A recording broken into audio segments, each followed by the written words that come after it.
What's up, YouTube? This is Too Raw for TV. All right, so recently, of course, the New Orleans Pelicans, after another false promise start to the season, that Zion Williamson would come in and fulfill the promise of the hype of his arrival in the NBA. I think it was back in 2019. I think it might have been. The Pelicans underachieve. They're one of the worst teams, if not the worst team, in the NBA. And once again, Zion Williamson is hurt. Now, I don't want to question a calf injury. And he did seem to come into this season in shape. But, you do wonder if all the years of him not dedicating himself physically to the game as he probably should have, may have led him to be just consistently susceptible to calf injuries, because it's like he always has lower leg injuries. But anyway, many people thought that the firing of Willie Green really was not necessary, and that the Pelicans are blaming the wrong person, and that the issue is really Zion Williamson. I mean, they fired before Willie Green, they fired Monty Williams, they fired, I think it was Alvin Gentry, they fired Stan Van Gundy. So was it their problem? Is it Willie Green's fault? Or is it this guy? And, at the end of the day, Kendrick Perkins think that it's Zion Williamson, that he's ruined the culture of the New Orleans Pelicans. This is less about Willie Green being fired and more about how Zion Williamson is a culture killer or organization killer. We ain't have much culture before. No, they had some culture. No. With AD and Drew Holiday were there. AD, Drew Holiday, and good team. Monty Williams. Yes, they had some culture there. But Zion has completely fucked this organization since they drafted. How might feel top to bottom. No, real talk. Because you can't depend on them. You don't know what's going on. It's so many things you have to do. He had to clean up certain areas.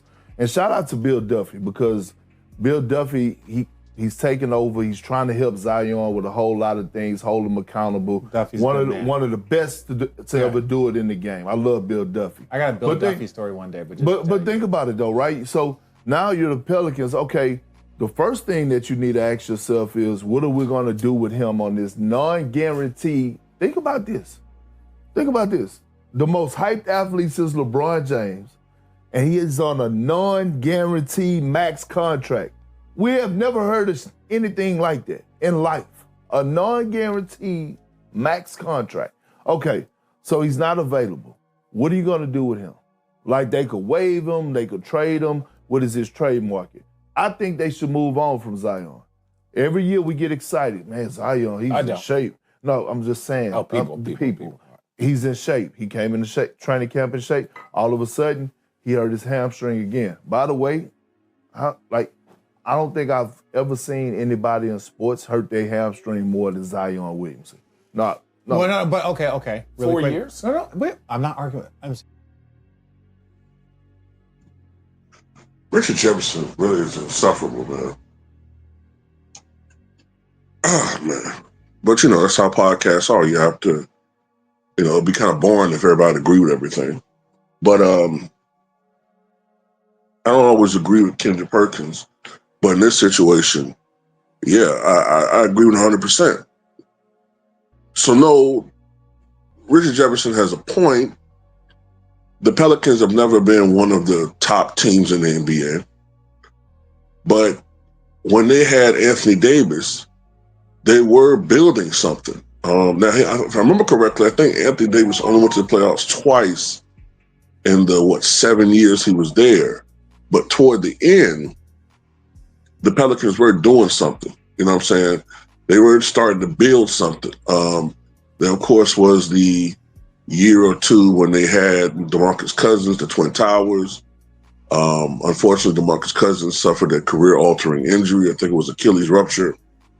But then there was a period of time when, they still had a young Drew Holiday, Monty Williams, who's a great coach.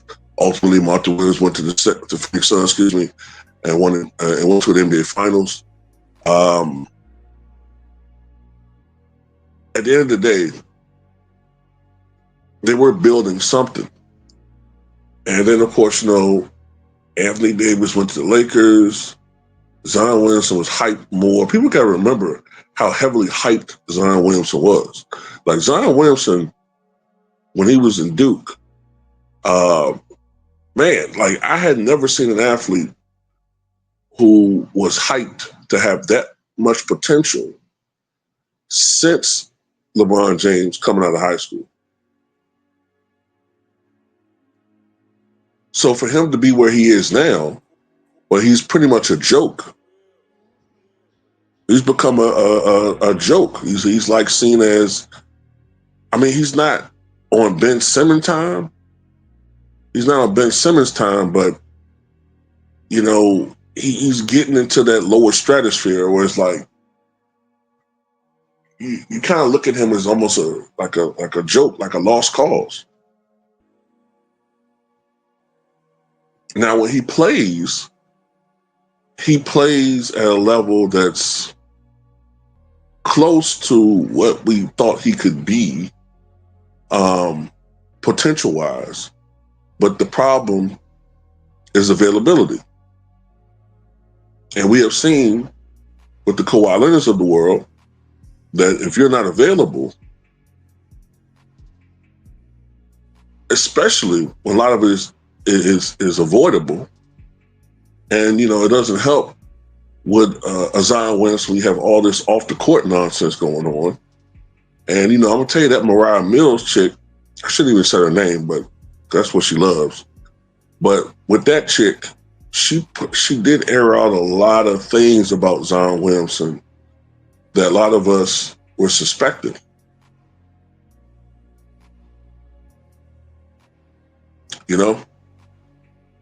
So at the end of the day, man, I think that they should do pretty much what Kendrick Perkins said. I agree that I think they need to blow this team up, man.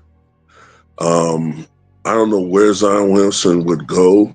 Some people say New York. I'm trying to think to myself, if Zion Williamson can't make it in New Orleans, how the hell is he going to make it in New York with all that pressure?